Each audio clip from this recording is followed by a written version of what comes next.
Hi guys! Good morning, good afternoon, good evening. This is RJYC Vlog. So meron lang akong didiscuss sa inyo. So itong mga nangyayari ngayon sa Pilipinas na pag-impeach kay BP Sara, bigyan natin ng ano ba ang magiging effect nito sa bansang Pilipinas.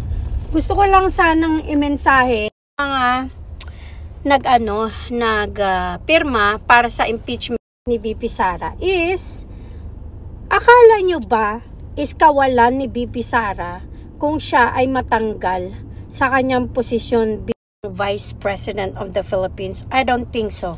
Hindi niya kawalan. Hindi niya kawalan kung siya ay matanggal as Vice President. Kasi she still have her family and meron pang ibang way para makatulong siya sa kapwa. Alam nyo ba kung sino yung tinatanggalan nyo ng karapatan na magkaroon ng patas na buhay sa Pilipinas? Ay yung mga Pilipino. Yung mga Pilipino na natutulungan ni BP Sara o ng mga Dutertes. Kasi kahit anong gawin nyo, pag ikut-ikutin nyo man, magtutuwad man kayo dyan at sirain nyo sila ng paulit-ulit, may resibo ang mga Dutertes kung paano nila pinagsilbihan ang Pilipinas. Number 1 ang makikita nyong resibo dyan ay yung Davao City. Kung paano nila pinalago ang Davao City, and FYI, wala pong utang ang Davao City ha. Para lang sa kaalaman nitong mga nambuburaot at naninira sa mga Dutertes. Yun lang ang gusto kong ipaano sa inyo. Hindi kawalan ni BP Sara ang matanggal siya bilang Vice President, pero malaking kawalan siya ng bansang Pilipinas. So technically, mga Pilipino ang magsasuffer just in case na magtagumpay sila dyan sa pag-impeach nila kay BP Sara. Well, technically, she is already impeached. Yun lang, hindi pa na, ano bang tawag nito, na prove na tama yung mga reason ng pagka-impeach sa kanya. Kumbaga, hindi pa siya nakatulang impeach, okay, sa Senado. So, yun lang ang gusto nating ipaalam sa mga Pilipino na some of them are actually not thinking at hindi natin alam kapos sila sa kaalaman at mangmang sila sa mga bagay-bagay. Pero hindi nakakatuwa na ma-impeach siya para kay BP Sara ay walang dating yun. Kumbaga, it's not her loss. It's gonna be the loss of the Filipinos. Kasi, kung papansinin nyo, ang mga Dutertes ay tahimik na ginagawa ang kanilang mga trabaho honestly. Like sila, ginawa nila yung trabaho nila para palaguin ang Davao City. Si PRRD, ginawa niya yung kamay na bakal para maprotektahan ang bansang Pilipinas at ang mga Pilipino. At may resibo yan. Nakita yan ng milyon-milyong mga tao, mga OFWs, mga Filipinos, nakita yan. So, hindi nyo pwedeng burahin yan sa sistema, sa isip, sa puso ng taong bayan. So, kahit na paulit-ulit nyo silang durugin, hindi yun nakakaliit sa kanila. Mas naaapektuhan ang milyon-milyong mga Filipinos, which is like 120 million people, or Filipinos, ang naaapektuhan dahil sa mga kalokohan nitong mga gahaman sa Pilipinas at gahaman sa salapi ng bansang Pilipinas. Yun. Gusto ko lang iklaro sa inyo yan na hindi, lalong-lalo na dito sa mga loyalista nga, mga pobonistang piso na lang ang dangal. Gusto ko lang paano sa isipan nyo, idok-dok dyan sa isipan nyo, kung meron man kayong isipan, na ang pagka-impeach ni BP Sara ay hindi niya kawalan.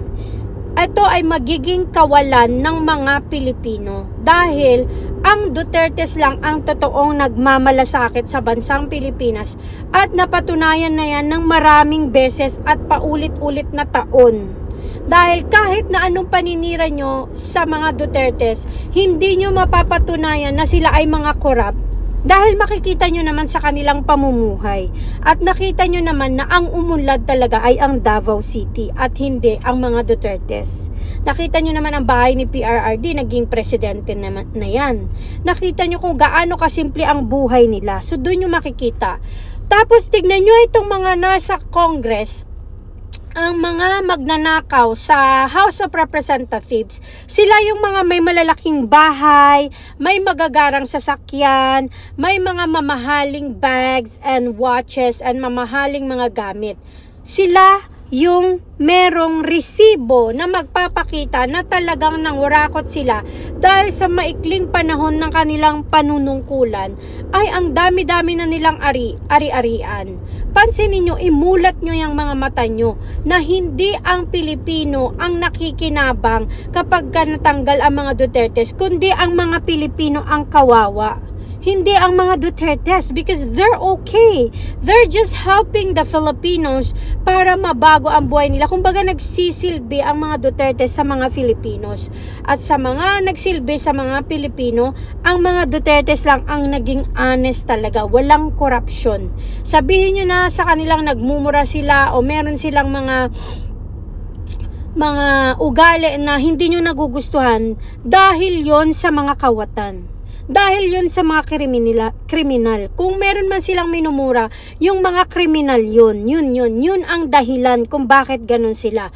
Pero pagmasdan nyo at tignan nyo kung ano ang kanilang pagtatrabaho sa bansang Pilipinas, tignan nyo na lang ang Davao City. Number 2 cleanest city in Southeast Asia and number 3 safest city in Southeast Asia.